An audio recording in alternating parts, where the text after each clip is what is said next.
Thank you so much for clicking this video. আজকের ভিডিওতে আমরা কুমিল্লা বোর্ড 2022 সালের চেঞ্জিং সেন্টেন্স নিয়ে কথা বলবো এবং এই ভিডিওতে আমি কিছু ট্যাকটিক্স শেয়ার করব যার মাধ্যমে তোমরা এই টাইপসের যে কোনো কোশ্চেন সলভ করতে পারবা। So without any further discussion let's begin our video. প্রথম কোশ্চেনটা, very few conquerors of the world were so great as Timur. আমরা যখন কোনো সেন্টেন্সকে সুপারলেটিভ, কম্পারেটিভ অথবা পজিটিভ করব, যে কিছুই করি না কেন আমরা দেখব আগে সেন্টেন্সটা কিসে রয়েছে, মানে কোন ফর্মে রয়েছে অথবা কোন টাইপসের সেন্টেন্স। যেমন এখানে ভেরি ফিউ রয়েছে, দ্যাট মিনস এটা একটা পজিটিভ সেন্টেন্স। এখন আমরা যখন পজিটিভ থেকে কম্পারেটিভ অথবা সুপারলেটিভে যাব তখন আমাদের জাস্ট এর সাথে সম্পর্কিত শব্দগুলো অথবা ফ্রেজগুলো জানতে হবে। যেমন ভেরি ফিউ থাকলে আমরা যখন সুপারলেটিভ করব তখন অন অফ দ্য ব্যবহার করব। এবং আরেকটা বিষয় মাথায় রাখতে হবে, যখন আমরা কোনো পজিটিভ সেন্টেন্সে ভেরি ফিউ ব্যবহার করি তখন হচ্ছে ভার্ব প্লুরাল হয়। যেমন এখানে ওয়ার হয়েছে, মানে এখানে অজ হতো না, এখানে ইজ হতো না, এখানে আর হতো, অজ হতো না, ওয়ার হতো, তাই ওয়ার লেখা হয়েছে। ওকে, আমরা সুপারলেটিভ করার সময় সবসময় সাবজেক্ট আগে নিব। সো থাইমুর হচ্ছে এখানে সাবজেক্ট, আমরা থাইমুরকে প্রথমে নিয়ে নিলাম। তারপর হচ্ছে ভার্ব, থাইমুরের পরে তো আর ওয়ার বসবে না, সো বসবে কি অজ, থাইমুর অজ। তারপর হচ্ছে আমি কি বলেছিলাম যে ভেরি ফিউ থাকলে সুপারলেটিভ অন অফ দ্য ব্যবহার করতে হয়। সো ব্যবহার করলাম কি on of the. On of the যেহেতু আমরা সুপারলেটিভ করতেছি, সো আমরা যে ডিগ্রিটা রয়েছে সেটার সুপারলেটিভ ফর্ম নিতে হবে। সো গ্রেট হচ্ছে পজিটিভে রয়েছে, গ্রেটের সুপারলেটিভ হচ্ছে greatest. So Timur was one of the greatest. এই যে হচ্ছে এক্সট্রা অংশ, কনকারার্স অফ দ্য ওয়ার্ল্ড, এটা বসিয়ে দিলে আনসার শেষ। আশা করি বুঝতে পেরেছো। তার মানে হচ্ছে আমরা এখান থেকে দেখলাম যে সুপারলেটিভ সেন্টেন্সগুলো সবসময় সাবজেক্ট প্রথমে থাকে, পরে ভার্ব থাকে, পরে দা অথবা অন অফ দ্য বসে। অন অফ দ্য কখন বসে? যখন হচ্ছে ভেরি ফিউ থাকে। ওকে, সো তারপরে হচ্ছে আমরা অন অফ দ্য অথবা দায়ের পরে গ্রেটেস্ট বসালাম, কারণ হচ্ছে এটা সুপারলেটিভ ফর্মে রয়েছে। কনকারার্স, এই যখন অন অফ দ্য বসে তখন কিন্তু এই পরের নাউনটা প্লুরাল বসে। এখানে কনকারার লিখলে ভুল হতো, কনকারার্সই লিখতে হবে। ওকে, সেকেন্ড সেন্টেন্সটা আমরা শেষ করি। 2 নম্বর সেন্টেন্সটা লেখা আছে, the province of a powerful prince was once attacked by young Timur. Young Timur কী করেছিল? এই প্রভিন্স মানে রাজ্যটাকে, একটা পাওয়ারফুল প্রিন্সের একটা রাজ্যকে কী করেছিল? অ্যাটাক করেছিল। এখন এইখান থেকে আমরা এখন অ্যাক্টিভ করব। অ্যাক্টিভ করার সময় তোমরা যদি আগের ভিডিওগুলো দেখো তাহলে দেখতে পাবা যে ওখানে কিন্তু ব্যাপারগুলো ক্লিয়ার করে দেওয়া হয়েছে। যেমন লাস্ট ভিডিওটা ছিল যশোর বোর্ড 2022 সালে, আজকের ভিডিওটা হচ্ছে কুমিল্লা বোর্ড 2022। সো ওই ভিডিওতে আমি এই বিষয়টা একটু ক্লিয়ার করেছি। তারপর আবার বলছি, তা হচ্ছে যখন আমরা কোনো সেন্টেন্সকে অ্যাক্টিভ করব, মানে প্যাসিভ থেকে অ্যাক্টিভে যাব, তখন দেখব হচ্ছে ভার্বটা আসলে ভার্বের উপরে কে প্রভাব বিস্তার করেছে। ওয়াজ অনস অ্যাটাকড, এই অ্যাটাকটা কে করেছে? ইয়াং থাইমুর। সো ইয়াং থাইমুর কিন্তু এখানে দেয়া রয়েছে, তার মানে এটাই হচ্ছে সেন্টেন্সের সাবজেক্ট। যখন সেন্টেন্সের সাবজেক্ট থাকে না তখন কিন্তু আমাদের এই যে পিপল, উই অথবা দে নিয়ে আমরা সেন্টেন্সটা কমপ্লিট করি, অথবা গভর্নমেন্ট নেই। কিন্তু যেহেতু এখানে সেন্টেন্সের সাবজেক্ট রয়েছে সেক্ষেত্রে আমাদের আর কিছু দরকার নেই। সো আমরা এখন কি লিখলাম? সাবজেক্ট নিলাম ইয়াং থাইমুর। এখন এখানে ওয়ান্স রয়েছে দুইটা ভার্বের মাঝখানে। ওয়ান্স হচ্ছে এখানে অ্যাডভার্ব, অ্যাডভার্বগুলো মেইনলি দুইটা ভার্বের মাঝখানে বসে। সো আমরা এখানে ওয়ান্সটাকে বসিয়ে দিব। এখন ওয়াজ ওয়ার প্লাস V3 মানে ভার্বের পাস্ট ফর্ম থাকলে ভার্ব সবসময় পাস্ট ফর্মে বসে। ওয়াজ ওয়ার প্লাস V3 থাকলে অথবা was were plus past participle থাকলে ভার্ব সবসময় V2তে বসে। সো অ্যাটাকড এটার পাস্ট পার্টিসিপল ফর্ম এবং পাস্ট ফর্ম মানে V2 এবং V3 ফর্ম একই জিনিস, তাই আমরা অ্যাটাকড বসালাম, অজ উঠে গেল। ওকে, সো ইয়াং থাইমুর অনস অ্যাটাকড। এই যে হচ্ছে, এখন আমরা সাবজেক্টটাকে জাস্ট বসিয়ে দিব। সাবজেক্টটা কি ছিল? The province of a powerful Prince.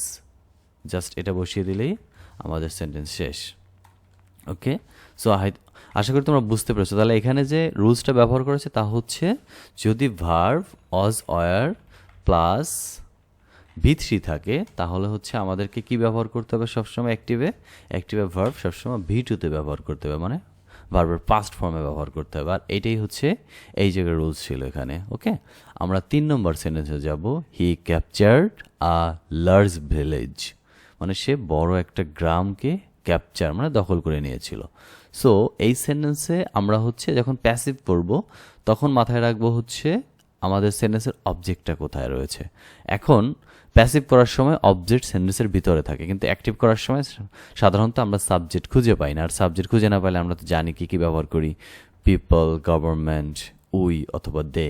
কিন্তু যেহেতু আমরা প্যাসিভ করছি, সো সেন্টেন্সের অবজেক্ট রয়েছে। সো অবজেক্ট বের করার জন্য সবার আগে আমরা ভার্বকে খুঁজে বের করবো। ভার্ব হচ্ছে কি ক্যাপচার্ড, তাই না? He captured a large village. সে কী ক্যাপচার করেছে, কি, কাকে, কাদেরকে দিয়ে যদি ভার্বকে প্রশ্ন করা হয় তাহলে সবসময় অবজেক্ট পাওয়া যায়। সো আমরা এখানে এই লার্জ ভিলেজ হচ্ছে এখানে অবজেক্ট। সো লার্জ ভিলেজকে আমরা প্রথমে নিলাম। এখন ভার্ব কিসে রয়েছে? দেখো ভার্ব কিন্তু রয়েছে পাস্টে, ক্যাপচার্ড। সো যখন আমরা প্যাসিভ থেকে অ্যাক্টিভে গিয়েছিলাম, দেখেছিলাম অজ ওয়ার প্লাস ভি3 ছিল, তাই আমরা ভি2 ব্যবহার করেছিলাম। সো এখানে ভার্ব ভি2তে রয়েছে, তাহলে আমাদের কি অজ ওয়ার প্লাস ভি3 ব্যবহার করতে হবে। সো ক্যাপচার হচ্ছে ভি2 ভি3 ফর্ম একই জিনিস, সো আমরা ক্যাপচার রেখে দিলাম। এখন এ লার্জ ভিলেজের পরে অজ ওয়ারের কি বসবে? অজ বসবে।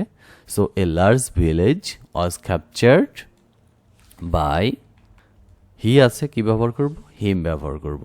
এখন বাই কেন ব্যবহার করেছিলাম? কারণ একটা প্যাসিভ করার সময় আমাদেরকে প্রিপোজিশন হিসেবে মোস্ট অফ দ্য ক্ষেত্রে বাই ব্যবহার করতে হবে, তবে মাঝে মাঝে উইথ, অ্যাট এগুলো ব্যবহার করা হয়। যেমন আগের সেন্টেন্সটা যদি খেয়াল করি, এই সেন্টেন্সেও কিন্তু বাই ছিল, কারণ এটা প্যাসিভে ছিল। অ্যাক্টিভ করার সময় আমরা এই বাইকে কিন্তু উঠিয়ে দিয়েছিলাম। Okay, 4 number question, the army killed Timur's all soldier. এটাকে নেগেটিভ করতে বলা হয়েছে। এই ধরনের নেগেটিভগুলো আমরা অনেকভাবে করতে পারি। যদি আমরা দেখি যে আসলে আমরা বিপরীত শব্দ করতে পারছি না, তখন আমরা ইন্টু নেগেটিভ করব। মানে এখানে ভার্ব রয়েছে কি? কিল্ড। সো কিল্ড রয়েছে মানে হচ্ছে ভার্ব পাস্টে রয়েছে, ডিডেন্ট দিয়ে আমরা অ্যান্সার করতে পারি। Didn't the army kill Timur's all soldier. Timur's all soldiers, এই অলের জায়গায় আমরা চাইলে এনি ব্যবহার করতে পারি। ওকে, আরেকটা করতে পারি, তা হলো যে the army kill Timur's all soldier. তার মানে তাইমুরের সকল সোলজারদেরকে, সকল সৈনিকদেরকে তারা মেরে ফেলেছিল। সো একজনকেও ছেড়ে দেয়নি, তাই না? তার মানে লিভ করে নেয় একজনকেও। সো এই জায়গাটা আমরা জাস্ট কি করতে পারি? সাবজেক্ট কি রয়েছে? তাইমুরকে নিলাম। কিল্ড রয়েছে কিসে? পাস্টে। পাস্টে থাকা মানে হচ্ছে ডিড ব্যবহার করতে হবে। যেটা নেগেটিভ করতেছিল তাহলে ব্যবহার করবো কি? Did not. কিল্ডের বিপরীত শব্দ, কিলের বিপরীত শব্দ আমরা ব্যবহার করতে পারি লিভ অথবা স্কেপ। ঠিক আছে, তারপরে আমরা কি ব্যবহার করব? তাইমুরস ওয়ালের জায়গায় আমরা এনি ব্যবহার করলাম, এনি সোলজার্স। Okay, clear? তবে সেকেন্ড অনটা বেস্ট অ্যাপ্রোপ্রিয়েট এবং সেকেন্ডটাই ব্যবহার করাটা রিকমেন্ড রইল। Number E, he did not disguise himself as a rich traveller to survive. সে বেঁচে থাকার জন্য একটা ধনী ট্রাভেলারের ছদ্মবেশ ধারণ করেনি। সো ডিড নট ডিসগাইজ, এটা অ্যাফার্মেটিভ করতে বলা হয়েছে, মানে আগের রুলসটা এই রুলসটা প্রায় সেম। ডিড নট কেন ছিল? কারণ হচ্ছে ভার্ব পাস্টে ছিল, তো আমরা ভার্বকে পাস্টে নেব, অ্যাফার্মেটিভ করবো মানে ডিড নটকে উঠিয়ে দিব। সো আমরা এই পর্যন্ত একদম হুবহু বসিয়ে দেই। হি ডিড নট ডিসগাইজ হিমসেলফ, তাহলে ব্যবহার করবো কি? ডিড নট বাদ দিয়ে দিলাম, আর ডিসগাইজের সাথে একটা ডি যুক্ত করে দিলে এটা পাস্ট ফর্ম হয়ে গেল। এখানে রিচ এর বিপরীত শব্দ করতে হবে। হ্যাঁ, যেহেতু আমরা অ্যাফার্মেটিভ করছি, তার মানে শব্দটার বিপরীত শব্দ করলে সেন্টেন্সের অর্থ ঠিক থাকে। তার মানে এখন কি হলো? He disguise himself as a poor traveller, তাই না? সে একজন নিজেকে একটা গরিব ট্রাভেলার অথবা পর্যটকের ছদ্মবেশ ধারণ করলো। ঠিক আছে, তারপরে টু সারভাইভ, বেঁচে থাকার জন্য। এখন অর্থটা ক্লিয়ার হয়ে গেছে। তার মানে অ্যাফার্মেটিভ করার সময় নট জাতীয় কিছু থাকলে এগুলো উঠিয়ে দিতে হবে এবং কোনো অ্যাডজেক্টিভ খুঁজে পেলে সেটার বিপরীত শব্দ করে দিতে হবে। সো কাহিনী শেষ। He did not disguise himself as a rich traveller to survive, আমরা এটাকে লিখলাম he disguised himself as a poor traveller. আমরা দুটো জায়গা মাত্র পরিবর্তন করেছি, ডিসগাইজের সাথে পাস্ট ফর্ম করেছি এবং রিচের জায়গা পোর লিখে দিয়েছি। আশা করি বুঝতে পেরেছো। Thank you so much for watching this video till last. এবং এই টাইপসের আর যদি তোমরা কোনো ভিডিও চাও অন্য অন্য বোর্ডের, যেমন রাজশাহী হতে পারে, খুলনা হতে পারে, যশোর হতে পারে, কুমিল্লা হতে পারে, অন্য অন্য কোন বোর্ডের কী কী ভিডিও চাও এগুলো আমাকে জানাতে পারো। Thank you so much, thank you so much, thank you so much once again.